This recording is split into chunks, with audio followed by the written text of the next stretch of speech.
Hello everyone, this is Seth at the Mast Knife Shop, and today we have something really special. And anyone that knows me knows I'm an avid case XX knife collector, and this is what we're going to talk about, only it's just a little bit different than you're used to. So stick around and figure out what is so unique and new about this particular knife. But first, as always, let's get the cool box out of the way. Now they do have a different box than you're probably used to. It's a nice blue box, a whole much bigger. So let's open it up. You got all your case tested XX, all your made in America stuff like that. So if you're a case collector like me, you can appreciate the box.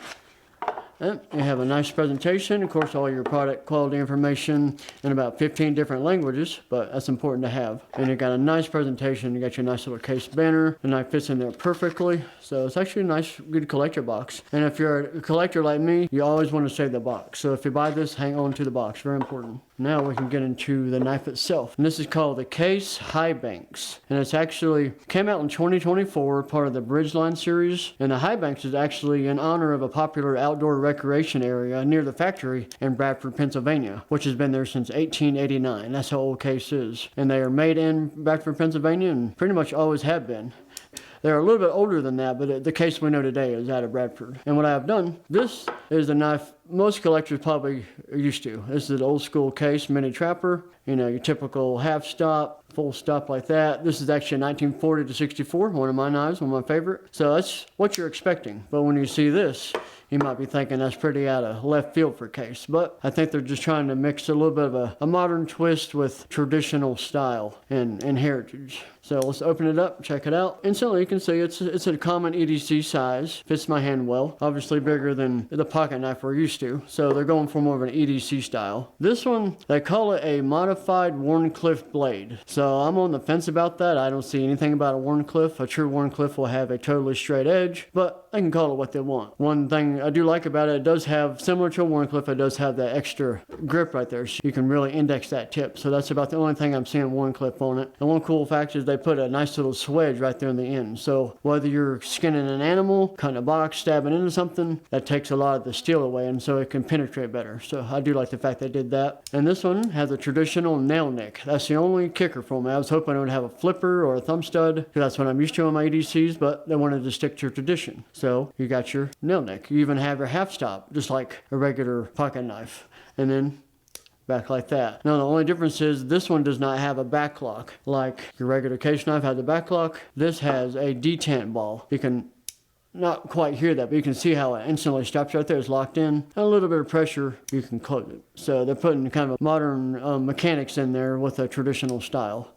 So it opens well, and it's a pretty strong detent. It doesn't close easily, but with enough force, you can break that detent. So it's not bad. I do, like I said, prefer that it would have a flipper or a thumb stud, but I can get used to that. And also they do make in that same Bridgeline series called the Longhouse. That is basically the same thing with a flipper with ball bearing pivot. So if you do want the more modern style, you can go for the Longhouse, which maybe in the future will carry that. But this one is called the Highbanks. Also has a burlap micarta handle, a black micarta, and it's actually an aluminum frame with aluminum bolsters, so it's very light. It's only 2.8 ounces. That's lighter than some regular EDCs. I've also brought the trapper, the larger trapper, the one I showed you. This is a little bit bigger. This is the smaller one, so you can see the size difference.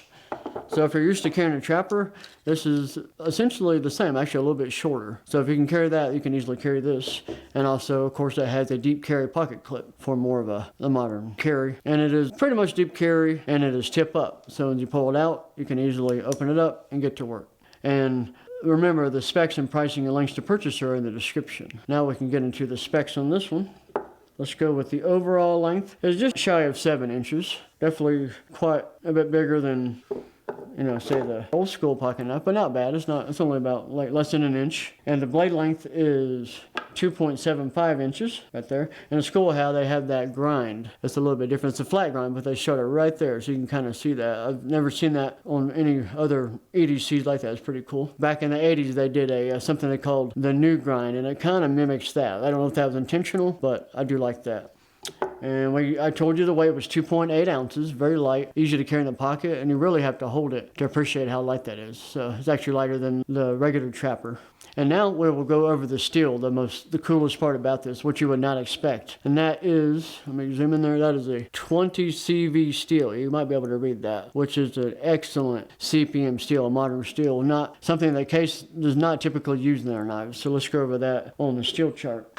And 20 CV is pretty much known for its edge retention. It's very high on edge retention. See, it's second in line to like S90. And it's very similar to M390 and CTS 204P. We'll go over to our toughness. It's moderate. It's not the lowest, but it's not quite up there with some of the other steels. So just don't use it as a paint can opener. You'll be fine. And it also is great in the stainless property. It's very high. It's like a 9 out of 10 on stainless. So that is perfect for everyday EDC applications, hunting, fishing, cutting boxes, whatever you're going to do. This is the perfect steel for that. And I was pretty impressed that Case used that on this knife. At first I was a little reluctant, but when I figured out that you got aluminum bodies, 20 CV steel, micarta handle, this is an excellent knife. So, and I can actually get used to carrying that, even if you don't have a flipper or a thumb stud. I can get used to the nail neck. So I would actually consider owning this one. And whether you're going to collect it or use it, I recommend using it. And this retails in the knife shop for $189.99. Of course, it's USA made, all the specs I just pointed out, so it's well worth it for an EDC. So if you're more of a traditional person and you want kind of a hybrid between modern and tradition, this is definitely the way to go. And I think that should wrap it up for the Case Highbanks. I hope y'all found this information helpful, and before you go, please hit that like button and be sure to subscribe to the channel. You won't miss any new content. And as always, please hit that bell so you won't miss any new videos that we post. So I appreciate y'all watching, and we'll see you next time.